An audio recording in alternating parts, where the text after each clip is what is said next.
मविया की महायुती नेमकी कोणाची सत्ता येणार? ठिकठिकाणी पैजा लागल्यात. कोण म्हणते काही हो मविया क्लिअरपणे 170चा आकडा क्रॉस करेल, तर कोण म्हणते काही हो पण महायुती 150च्या वर पोहोचणार. लाडक्या बहिणीपासून ते कास्ट पॉलिटिक्स पर्यंत अनेक फॅक्टर कोणाची सत्ता येईल हे ठरवण्यासाठी महत्त्वाचे ठरणार आहेत. पण याच एका फॅक्टरवर महाराष्ट्राचं नवं सरकार कोणाचं ठरेल का? तर नाही. जे काही ठरलंय, जे काही दिसतंय आणि जे काही नियम आहेत ते पाहिले तर ते 72 तास महत्त्वाचे आणि त्याच 72 तासात मोठ्या खेळ्या खेळल्या जातील. तिथे जो जिंकेल तोच सत्ता स्थापन करेल. हे 72 तास नेमके कोणते? या 72 तासांचं इतकं का महत्त्व असणार आहे समजून घेऊया या व्हिडिओतून. नमस्कार, मी चिन्मय आणि तुम्ही पाहताय बोलबिडू. तर सुरुवात करूया ते 72 तास नेमके कोणते या मूळ प्रश्नापासून. तारीख 20 नोव्हेंबर या दिवशी मतदान पार पडतंय, तर तारीख 23 नोव्हेंबर या दिवशी निकाल आहे. सर्वसाधारणपणे 23 तारखेच्या दुपारपर्यंत जनतेचा कल कळेल. मात्र एखाद्या उमेदवाराच्या विजयाची अंतिम घोषणा होणं, मतदान मोजणी प्रक्रिया पूर्णपणे पार पडणं यासाठी संध्याकाळचे 6-7 वाजू शकतात. आता 24, 25, 26 हे 3 दिवस महत्त्वाचे ठरतात, कारण 26 तारखेला मध्यरात्री 12 वाजेपर्यंत नवीन सरकार स्थापन होणं अपेक्षित आहे. नवं सरकार 26 तारखेच्या मध्यरात्रीपर्यंत स्थापन होत नसेल तर त्याच रात्री राज्यात राष्ट्रपती राजवट लागू होते आणि सगळी सूत्र केंद्र सरकारच्या हातात जातात. साहजिकच ही गोष्ट कोणाच्या पारड्यात झुकते हे वेगळं सांगायची गरज नाही. आता या 72 तासांमध्ये सरकार स्थापनेचा दावा करणं म्हणजे नेमकं काय काय करणं अपेक्षित आहे ते समजून घेऊ. निकाल लागतोय 23 तारखेला. या दिवशी निवडून येणारे सगळे आमदार आपापल्या मतदारसंघात असतील. त्यानंतर प्रत्येक पक्षासमोरचं प्रमुख आव्हान असेल ते म्हणजे निकाल लागलेल्या क्षणी त्याच रात्री आपल्या आमदारांना मुंबईत बोलावून सुरक्षित ठेवणं. म्हणजेच 24 तारखेच्या पहाटेपासूनच रिसॉर्ट पॉलिटिक्स सुरू होईल.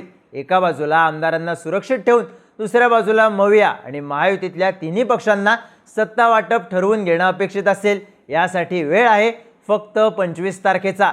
या एका दिवसात आघाडी किंवा युतीचं बहुमत असेल त्यांनी सत्ता स्थापनेवर दावा करून आपापल्या पक्षांतर्गत नेता निवड करावी लागेल. मुख्यमंत्री पदाचा चेहरा ठरवून राज्यपालांची भेट घेऊन सत्ता स्थापनेचा दावा करावा लागेल. त्यानंतर 26 तारखेला राज्यपालांनी लगेचच सेशन बोलावलं पाहिजे. अर्थात या सगळ्या गोष्टी 26 तारखेच्या मध्यरात्रीपर्यंत झाल्या नाहीत, म्हणजेच 72 तासात झाल्या नाहीत तर राष्ट्रपती राजवट लागणं कायद्यानं अपेक्षित आहे. आता सातत्यानं आपण 26 तारखेच्या मध्यरात्री राष्ट्रपती राजवट लागणं अपेक्षित आहे असं का म्हणतोय? तर कोणत्याही विधिमंडळाची 5 वर्षांची मुदत ठरलेली असते. गत टर्ममध्ये नवं विधिमंडळ 26 नोव्हेंबर रोजी स्थापन झालं होतं.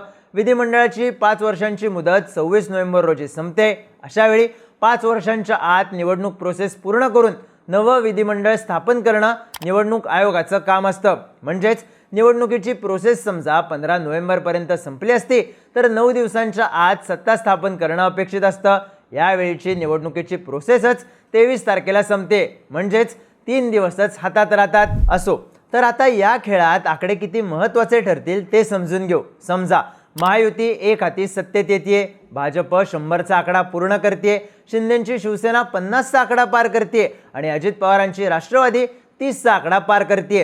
अशावेळी भाजप शिवसेना यांचा आकडाच बहुमताकडे जातो. पर्यायानं अजित पवारांच्या राष्ट्रवादीला भाजप सेना युती सत्ता वाटपात जो काही वाटा देईल तो मान्य करावा लागेल. पण समजा भाजप आणि शिवसेना शिंदे गट हे दोन्ही पक्ष बहुमताच्या आकड्याजवळ जात नाहीत आणि या दोन्ही पक्षांचा आकडा 130च्या दरम्यान राहिला. बहुमतासाठी या दोन्ही पक्षांना अजित पवारांच्या राष्ट्रवादीची गरज लागली तर मुख्यमंत्री पदाचा हट्ट अजित पवार ठेवू शकतात. अशावेळी पुन्हा मागे फिरण्याचा, मवियाकडून मुख्यमंत्रीपद पदरात पाडून घेण्याचा एक पर्याय अजित पवारांपुढे राहू शकतो. थोडक्यात काठावरच्या संख्येत 72 तासात प्रश्न मार्गी लावता येत नाही. या निर्णय प्रक्रियेसाठी 72 तास सुद्धा अपुरे असतील. अशावेळी अधिकचे आमदार अजित पवारांशिवाय कुठून मिळवता येतील याचा विचार देखील महाशक्तीकडून केला जाऊ शकतो. याच काळात राष्ट्रपती राजवट लागली तर मात्र ही गोष्ट पूर्णपणे महाशक्तीच्या पथ्यावर पडू शकते. अर्थात काठावरचा नंबर आला तर राष्ट्रपती राजवट महायुतीसाठी किंवा भाजपसाठी देवदूतासारखी धावून येऊ शकते. पण हीच समीकरणं मवियाच्या बाबतीत पोकळ ठरतात. लोकसभा निवडणुकांनंतरचा 4 महिन्यांचा काळ जागा वाटपासाठी मिळालेला असताना मवियानं तो अक्षरशः वाया घालवला. मवियाच्या बैठका आणि सत्ता स्थापनेचं सूत्र हे कोडं सोडवण्यासाठी किती वेळ घेऊ शकता अशी ऑफर मिळाली तर मवियाची बैठक 5 वर्षही चालू शकते असं बोललं जातं. सध्या जागा वाटपासाठी मवियानं किमान 20 बैठका घेतल्या. 2019 साली शिवसेना आघाडीसोबत आल्यानंतर याच बैठक सत्रांना कंटाळून अजित पवारांनी पहाटेचा कार्यक्रम केला होता. थोडक्यात मवियामधून कोणत्याही पक्षाचे किती नंबर असोत, मवियाची नेता निवड 72 तासात होणं अशक्य असल्याचं बोललं जातं. समान जागा वाटपाच्या सूत्रानं ज्यांच्या सर्वाधिक जागा त्यांच्याकडे मुख्यमंत्रीपद असेल असंही सूत्र ठरवलेलं दिसत नाही.